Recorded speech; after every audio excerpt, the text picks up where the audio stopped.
आज की बड़ी खबर आ रही है राजस्थान से, जहां राजस्थान माध्यमिक शिक्षा बोर्ड ने कक्षा 12वीं के परीक्षा परिणाम घोषित कर दिए हैं और इन परिणामों में वागड़ अंचल के एक होनहार छात्र ने पूरे प्रदेश में सफलता का परचम लहराकर इतिहास रच दिया है। जी हां, हम बात कर रहे हैं सागवाड़ा के Maharana Pratap international academy senior secondary school के मेधावी छात्र योगित कुमार देदरा की, जिन्होंने विज्ञान वर्ग में शानदार प्रदर्शन करते हुए 98.60% अंक हासिल किए हैं और डूंगरपुर जिले में प्रथम स्थान प्राप्त कर नया कीर्तिमान स्थापित किया है। योगित, जो जेठाना के निवासी हैं, उनके पिता भानु प्रकाश देदरा और माता किरण देदरा आज अपने बेटे की इस ऐतिहासिक सफलता कर गर्व से भावुक नजर आए। परिवार का कहना है कि इस उपलब्धि के पीछे योगित के स्वर्गीय दादाजी का आशीर्वाद और प्रेरणा सबसे बड़ी ताकत रही है। जैसे ही परिणाम घोषित हुए, योगित के घर पर बधाई देने वालों का तांता लग गया। स्थानीय नागरिकों और शुभचिंतकों ने फूल मालाओं और मिठाइयों के साथ उनका भव्य स्वागत किया और पूरे क्षेत्र में खुशी का माहौल देखने को मिला। आपको बता दें कि ये पहली बार नहीं है। योगित ने इससे पहले भी अपनी प्रतिभा का लोहा मनवाया है। आरबीएसई 10th बोर्ड परीक्षा 2024 में भी उन्होंने 98.50% अंक हासिल कर जिले में टॉप किया था। एक बार फिर योगित कुमार देदरा ने ये साबित कर दिया है कि मेहनत, लगन और संस्कारों के साथ कोई भी मुकाम हासिल किया जा सकता है। एकता समाचार की ओर से योगित और उनके पूरे परिवार को इस शानदार उपलब्धि पर ढेरों शुभकामनाएं। अब सुनिए इस शानदार सफलता पर क्या कहना है खुद मेधावी छात्र योगित कुमार देदरा और उनके माता पिता का। आइए सुनते हैं उनकी जुबानी उनकी मेहनत और इस उपलब्धि के पीछे की कहानी। मेरा बेटा योगित कुमार देदरा कक्षा 10वीं में भी 98% बनाया था और अब की बार भी उसने 12वीं में विज्ञान वर्ग से 98.6% बना करके मेरे हिसाब से शायद संभाग में तो प्रथम ही होगा और राज्य में शायद दूसरा, तीसरा या चौथा, मुझे थोड़ा अभी कंफर्म नहीं है। अच्छा परसेंट बनाया है। सबसे पहले तो एकता समाचार को धन्यवाद देना चाहूँगा कि यह एक प्रेरणा का मंच है, क्योंकि किसी बालक को कोई प्लेटफॉर्म मिलता है, कहीं कुछ अच्छा होता है तो बच्चे को प्रोत्साहन मिलता है और उसकी वजह से जैसे आज ये इंटरव्यू है, इसके माध्यम से दूसरे बच्चे भी देखेंगे तो कहीं न कहीं उनको मीडिया में अवसर मिलेगा। तो एकता समाचार को भी धन्यवाद, महाराणा प्रताप संस्थान को भी धन्यवाद। उन्होंने अपने अथक प्रयास से इस बालक को खूब तराशा। मेरा बालक पहली कक्षा से लगा करके 12वीं कक्षा तक नियमित रूप से एक ही विद्यालय में पढ़ा। महाराणा प्रताप विद्यालय परिवार को मेरी ओर से खूब धन्यवाद, आभार। बहुत बहुत धन्यवाद साहब। सर ने काफ़ी अच्छी बात बताई कि महाराणा प्रताप से जो भैया ने पूर्व में भी 10वीं में अच्छे नंबर लाए थे, अभी भी अच्छे अंक प्राप्त किए। ऐसे इनके माता जी हमारे बीच है। मैडम बताइए, भैया ने इतने अच्छे अंक प्राप्त किए, बताइए इसके बारे में। धन्यवाद सर। सबसे पहले तो मैं ईश्वर से और पितृपूर्वजों को आभार व्यक्त करती हूँ, प्रणाम करती हूँ कि उनके आशीर्वाद से ही आज बेटे ने 12th क्लास में भी अपना विजयी परचम फहराया है। और मैं ये सोचती हूँ कि किसी भी विजय के प्रति के लिए या फिर सफलता के पीछे 3 चीज़ें होती हैं, मेहनत और अनुशासन और आत्मविश्वास, और ये तीनों ही चीज़ें मेरे बेटे में है। और मुझे ये भी विश्वास है कि आगे अगर इस तरह से ही बनाए रखेगा तो वो जीवन में ज़रूर सफल होगा। मेहनती भी है, आत्मविश्वास भी से भी भरा हुआ है और सबसे बड़ी चीज़ कि अनुशासन में भी रहकर पढ़ाई करता रहा है। इसकी जो दिनचर्या है वो उसने अभी एग्ज़ाम के समय नहीं, शुरू से ही ऐसी बनाए रखी थी कि वो नियमित रूप से पढ़ता था। उसके सुबह से लगाकर शाम तक का अपना एक शेड्यूल होता था जिसमें रहकर वो पढ़ता था। और साथ ही एक बहुत अच्छी भक्ति भावना वाला जो है वो भी इसके अंदर कूट के भरा हुआ है और वो भी इसकी सफलता का एक बहुत बड़ा कारण रहा है। मैं साथ में ये भी कहना चाहती हूँ कि विद्यालय परिवार का जो सपोर्ट इसको पहली क्लास से मिला है, उसी का रिजल्ट आज इसको 12th में देखने को मिला है। 10th में भी इसने इतनी ही मेहनत की थी, लेकिन जितना विश्वास हमें नहीं था उससे ज़्यादा विश्वास इसके विद्यालय की शिक्षकों को इसके ऊपर था और उन्होंने पूरी मेहनत के साथ इसको तराशा है और उसका ये परिणाम है कि आज ये अच्छे अंकों से उत्तीर्ण हुआ है, ना ही जिले में बल्कि संभाग में भी, और मुझे आशा है कि राज्य स्तर पर भी इसका अच्छा स्थान रहा होगा। Thank you. सबसे पहले तो मैं एकता समाचार सागवाड़ा का हृदय से धन्यवाद ज्ञापित करना चाहता हूं, क्योंकि वो सिर्फ मेरे घर ही नहीं, हर उस स्टूडेंट के घर जा रहे हैं जिसने बोर्ड रिजल्ट्स में अच्छा परफॉर्म किया है, इसलिए मैं एकता समाचार सागवाड़ा के राजू सर का दिल से शुक्रिया करना चाहता हूँ। मैंने योगित कुमार देदरा, महाराणा प्रताप इंटरनेशनल एकेडमी सागवाड़ा का विज्ञान वर्ग का छात्र हूँ। मैंने 12th साइंस में 98.60 स्कोर किया है। मैं मेरी सफलता का श्रेय ईश्वर, मेरे माता पिता, मेरे गुरुजन और पूरे परिवार को देना चाहता हूँ, जिन्होंने हर स्टेप पर मुझे मोटिवेट किया, गाइड किया, सपोर्ट किया और मुझ पर भरोसा दिखाया, और मैंने उनके विश्वास को अपनी पूरी लगन से, पूरी मेहनत से उन पर विश्वास जताया और मेहनत की। आपके इस सफलता पर आपको कैसा लग रहा है? जब मैं रिज़ल्ट आने से 1-2 घंटे पहले तो एकदम अंदर धड़कन तेज़ हो गई थी, क्योंकि मैंने 10th में अच्छा परफॉर्म किया था और इस बार मेरे से एक्सपेक्टेशन ज़्यादा थी और बिल्कुल मैंने 10th से ज़्यादा स्कोर किया।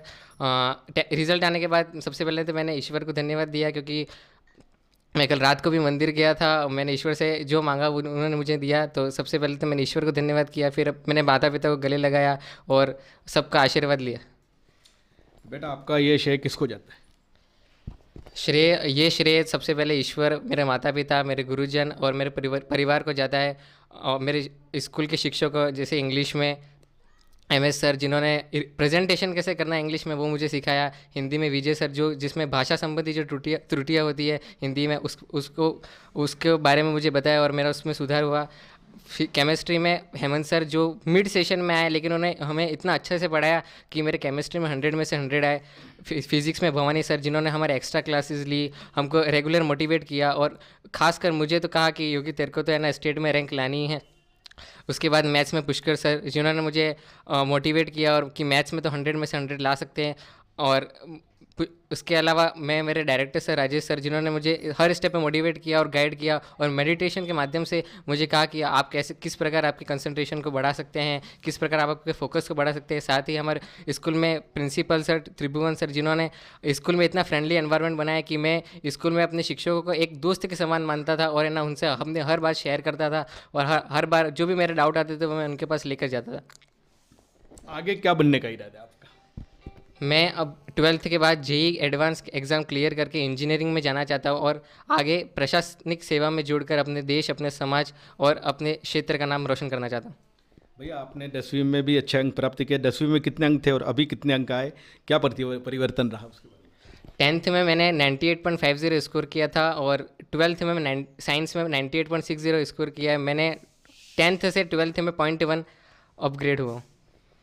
आगे मैं आपसे पूछना चाहूँगा, जो बच्चों के छात्राओं के भैया बहनों के कम अंक आए उनके लिए आप क्या कहोगे? हाँ, जो छात्रों के कम अंक आए मैं उनको कहना चाहता हूँ कि वे निराश ना हो, कोशिश करते रहे, क्योंकि मेहनत का फल तो हमेशा मिलता ही है। आज नहीं तो कल मिलेगा ही मिलेगा। और कहा भी है कि लहरों से डरकर नौका पार नहीं होती और कोशिश करने वालों की हार नहीं होती। आप निरंतर मेहनत करते रहिए, कोशिश करते रहिए, आपको आपका परिणाम जरूर मिलेगा।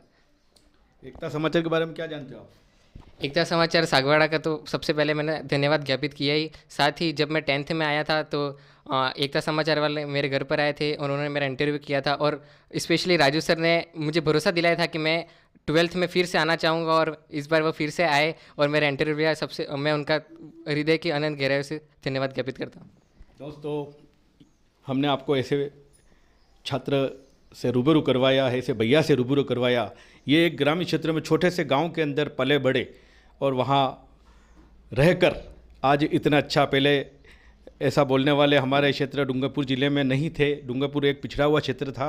आज डूंगरपुर का नाम सभी दूर जा रहा है। मैं एकता समाचार के माध्यम से अब इनके परिवार के, इनके छोटे भाई जो दोनों जुड़वा भाई थे, ये सुनने में हमें मिला था, ऐसे भाई से भी रूबरू करवाता हूँ। भैया बताइए, भैया के बारे में क्या जानते हैं? सबसे पहले तो एकता समाचार का धन्यवाद, जो इतने सारे छात्रों को अपने नई चीज़ों के बारे में प्रोत्साहन और उनको आगे बढ़ाने का विश्वास दिलाते हैं। और दूसरी ओर जब मेरा भाई को मैं देखता हूँ तो उसकी जो डेडिकेशन था पढ़ाई के प्रति, उतना डेडिकेशन मैंने आज तक किसी छात्र में नहीं देखा। और उसका टाइमिंग, पढ़ने की टाइमिंग और वो सब बहुत ही मतलब डेडिकेटेड रहता था पढ़ाई के रूप। जैसे उसकी सुबह टाइमिंग 4 बजे से वो उठता था, सुबह 4 बजे उठता और रात पहले आरती करता, फिर रात में लास्ट 10 बजे तक वो सोता और सुबह वापस से वो उसकी दिनचर्या कुछ इस प्रकार थी कि वो सिर्फ पढ़ाई के प्रति ही अपना पूरा दिनचर्या उस पर लुटा देता था। ऐसा, और उसके कारण ही मुझे, जैसे मेरे 80% बने तो उसने मेरे को प्रोत्साहन किया कि हाँ तू कर सकता है ऐसा। तो थैंक यू भैया, उसने इतना अच्छा बनाया और मुझे भी प्रोत्साहन दिया, धन्यवाद। मैं भैया के बारे में कहना चाहूँगा, जब हम यहाँ प्रवेश कर रहे थे तो भैया ने पहले भगवान के दर्शन किए, अपने दादाजी को माला पहनाई, इसके बाद ही हमारे सामने पेश हुए। इनके अंकल जी हमारे बीच है, जिन्होंने सर बताइए, आपने भी काफ़ी अच्छा योगदान दिया भैया के लिए। सबसे पहले तो मैं एकता समाचार को धन्यवाद देना चाहता हूँ। और भैया योगित के बारे में क्या कहा जाए, उसकी पढ़ाई के प्रति अटूट निष्ठा थी और पढ़ने के साथ साथ वे भक्ति भाव से भी भरा हुआ है। उसकी दिनचर्या थी कि प्रत्येक दिन वो कष्ट भंजन की वो आरती करता था, उसकी प्रतिदिन दिनचर्या थी। किसी दिन भूल भी गया तो रात को 10 बजे भी उठकर वो आरती करता था, यानी भक्ति भी थी और भक्ति के साथ उसकी परिश्रम भी था। तो भगवान भी ने उसको आशीर्वाद दे दिया कि 10वीं के साथ साथ 12वीं में भी उसका अच्छा परिणाम मिला उसको। और भविष्य में मैं आशा करता हूँ, शुभकामना करता हूँ कि वह आगे जाके समाज का, गांव का, सबका नाम रोशन करे और अच्छी सी पोस्ट रखे, समाज, गांव और देश का नाम रोशन करे। धन्यवाद सर, धन्यवाद बहुत बहुत। अब एक नन्ही सी बेटी पूर्व में भी हमसे रूबरू हुई थी और मैं डॉक्टर बनना चाहती हूँ ये कहा था। अब इस बेटी से हम फिर रूबरू करवाते एकता समाचार के माध्यम से। बेटी बताइए, आप क्या बनना चाहोगे? मैं बनना चाहूँगी आईएएस। आईएएस? पहले तो आप डॉक्टर बनना चाहते थे, अभी आईएएस क्यों? अब मेरा वो मन है। अच्छा, हमारे वागड़ के कवि हमारे बीच है। सर बताइए, आज आपके क्षेत्र में भैया ने जो है इतने अच्छे अंक प्राप्त किए, बधाइयाँ मिल रही है, शुभकामनाएं मिल रही है, बताइए। सबसे पहले भैया योगित को इस वर्ष की, इस क्षेत्र की, इस गांव की ऐतिहासिक सफलता प्राप्त करने के लिए मैं तहे दिल से और अंतर्मन गहराई से उसको खूब कॉन्ग्रेचुलेट करता हूं।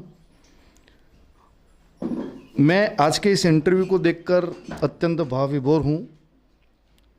बहुत अच्छी अच्छी उपलब्धियाँ गिनाई गई और होनी भी चाहिए, किंतु जिस परिवार से ये भैया बिलोंग करता है उसकी पृष्ठभूमि में जाना थोड़ा खूब आज के मौके पर अत्यंत ज़रूरी हो गया है। अब साथियों, आज से लगभग 38-40 साल पहले की बात है। ये जो बैठा हुआ फैमिली है वो इस गांव के अंदर प्रविष्ट हुआ था। जिस गांव में इनका कोई मकान नहीं था, जिस गांव में इनकी कोई ज़मीन नहीं थी, पर एक अदम्य उत्साह के साथ, ऊर्जा के साथ इनके पिताजी स्वर्गीय श्री अमृतलाल जी देदड़ा, उन्होंने जीवन में केवल धर्म कमाया है। जब जब भी मौका मिला, वो ज्योतिषाचार्य थे, ज्योतिष विद्या के अंदर बहुत पारंगत थे। लोग दूर दूर से उनके पास इस प्रकार की जानकारियाँ लेने के लिए आते थे। उनके विचार से, उनके उद्गार से और उनके संकेत से लोगों ने कई धार्मिक अनुष्ठान किए। आज से कई समय पहले जब यहाँ के लोगों का धार्मिक यात्रा करने का रुझान नहीं था, उस समय उन्होंने तीर्थाटन को लेकर के एक मुहिम छेड़ी और उन्होंने एक गाइड के रूप में, एक प्रेरक के रूप में यहाँ के लोगों को इकट्ठा करके 4 धामों की यात्रा करवाने का एक बीड़ा उठाया। आज हम देख रहे हैं गाड़ियाँ भर भर के बहुत सारे लोग यात्रा और तीर्थाटन पे जाते हैं, लेकिन उस समय इन्होंने लोगों के प्रति धर्म की जो आस्था जगाई और उनके द्वारा जो प्रेरक बन के जो धार्मिक अनुष्ठान करवाए, इन्होंने जीवन में इन 2 चीज़ों के अलावा कोई तीसरी चीज़ मुझे लगता है नहीं कमाई है। उन्होंने अपने जीवन में किराए के रूप में अपना जीवन यापित किया और जो भी छोटी मोटी उनकी जो कमाई होती थी इन चीज़ों से, उन्होंने अपने 4 पुत्रों को योग्य बनाया। यहाँ हमारे सामने बैठे हुए हैं, एक इनके बड़े बेटे हैं जो बाहर है, अभी व्यवसाय में हैं। भानु प्रकाश जी इनके दूसरे बेटे हैं जो आज महात्मा गांधी राजकीय विद्यालय लिंबोड़ बड़ी में पीओ का दायित्व निर्वहन कर रहे हैं। तीसरे पुत्र चंद्रकांत है, जो भी निजी व्यवसाय में जुड़े हुए हैं, और उनके चौथे बेटे हेमंत है, वो भी इस प्रकार के वरिष्ठ अध्यापक के पद पर कार्यरत है। गांव में लोगों को सब बड़ा आश्चर्य होता है कि इन लोगों ने, जिसका कोई आधार नहीं था, जिनका कोई मजबूत धरातल नहीं था, उस पर रह कर के उस बुलंदी को छुआ है जिसमें जेठाना का कोई स्थायी निवासी नहीं छू सका। बहुत गौरव की बात है। जैसा मैंने बताया कि पिताजी धार्मिक दुनिया से जुड़े हुए थे, तो स्वाभाविक है उनके अंदर वो बीजारोपण इनके पुत्रों परिवार में आना नैसर्गिक था। वो आया, इन्होंने केवल धर्म का सहारा लिया और अपना उद्देश्य निर्धारित करके उस उद्देश्य की प्राप्ति के लिए तन मन लगा दिया। और उनके स्वर्गवास के बाद आज जब हम देखते हैं कि उसी पीढ़ी के अंदर ये जो नवांकुर, जिन्होंने जो ऐतिहासिक उद्देश्य प्राप्त किए हैं और जिस परिवार का नाम मजबूती के साथ गांव, क्षेत्र, जिले और तहसील में स्थापित किया है, वो उनके दादा के पुण्य कर्मों का प्रतिफल है। मैं आज के इस मौके पर योजित ने जो योजना बनाकर अपने इस टारगेट को अचीव किया है, प्राप्त किया है, उसके लिए पूरे गांव की ओर से, क्षेत्र की ओर से बहुत बहुत बधाई ज्ञापित करता हूं। और जैसा इन्होंने आपको, मैं आज के माध्यम से फिर से ये वादा करता हूं, और विशेष रूप से राजू भाई आपका, कि आप तीसरी बार इस घर में, इसी हॉल में इंटरव्यू लेने के लिए पधारेंगे। ये बहुत बड़ी उपलब्धि लेकर न केवल जेठाना का, न केवल अपितु परिवार का, बल्कि इस पूरे क्षेत्र का नाम उन्नत करने वाला है। मैं इस मौके पर, जिसे हम जुड़वा भाई के रूप में देखा जा रहा है, उसको भी बताना नहीं भूलूंगा। इसने, जैसे एक 3 इडियट्स पिक्चर आती थी, उस पिक्चर के अंदर जो मेन मोटो बताया गया था कि तुझे जो चाहता है अंदर से वही बनना है, उसी को आत्मसात किया है। इसकी ड्राइंग, इसकी पेंटिंग बड़ी लाजवाब है। मैं आपको बता दूं कि इसने मन से इतनी ज़बरदस्त तरीके से उस कला का, आसपास के क्षेत्र में ड्राइंग के विद्यालय कम हैं, बावजूद इसने इस चीज़ को, इस कला में पारंगत हासिल करने के लिए उस चीज़ को छेड़ा है। और इसकी जब पेंटिंग आप देखोगे साहब, तो देखिए ये भगवान की, श्रीनाथ जी की बड़ी ताज़ीब पेंटिंग बनाई है इसने। इस मौके पे इसका भी उत्साहवर्धन होना ज़रूरी है। आपके पीछे गणपति की एक तस्वीर बनाई है, आप देख सकते हो, वो भी है। हाल ही में इसने मेरे को, इसकी माताजी का एक थोड़ा एक्सीडेंटल केस हुआ था, तो उस एक्सीडेंटल केस में हॉस्पिटल में गए थे, तो डॉक्टर साहब को वो क्या दे, इतना विभूत हो गया था, तो डॉक्टर साहब की एक स्केच बनाई। प्राइवेट हॉस्पिटल था एक, उस प्राइवेट हॉस्पिटल के डॉक्टर साहब की स्केच बना के उनको भेंट की इसने, तो डॉक्टर साहब भी बहुत मंत्रमुग्ध हो गए। दोनों बच्चे बहुत ही आज्ञाकारी, बहुत ही मेहनती, और दोनों के फील्ड अलग अलग हैं और दोनों फील्डों में अपनी अपनी महारत हासिल करेंगे, ऐसी शुभेच्छा पुनः ज्ञापित करता हूं। और स्वर्ग से जहां से भी दादाजी इस परिवार की इस उन्नति को देख रहे हो, उनका मन जो बाग बाग होगा, उसके लिए ये परिवार भी बहुत आभारी है। पुनश्च एकता समाचार को, इस मुहिम को छेड़ने के लिए और यहाँ तक इस उपलब्धि और गांव, गली, मोहल्ले के एक ढेर के अंदर से मोती और हीरे को ढूंढने की जो तासीर आपने पकड़ी है, मुहिम जो आपने छेड़ी है, उस मुहिम के लिए आपका भी शुक्रिया। पुनश्च पूरे परिवार को हार्दिक बधाई। अस्तु, धन्यवाद। 12th बोर्ड साइंस स्ट्रीम से 98.60% बनाने पर योगित को बहुत बहुत बधाई। और उसने प्रीवियस में भी 10th बोर्ड में भी उसने 98.50 बनाया था। तब से ही हमारी उससे अपेक्षा थी कि वो 12th में भी ऐसा ही मौका देगा हमको, और अपेक्षाओं के साथ साथ उस पर विश्वास भी था। जिस तरह से वो मेहनत करता था, अनुशासन में रहकर जिस तरह से वो मेहनत करता था, हमको उस पर विश्वास था कि वो हमारी अपेक्षाओं पर खरा उतरेगा। मैं ईश्वर से यही कामना करती हूँ कि वो भविष्य में भी अपने परिवार का, समाज का, क्षेत्र का नाम रोशन करे। एवं पुनश्च बधाई।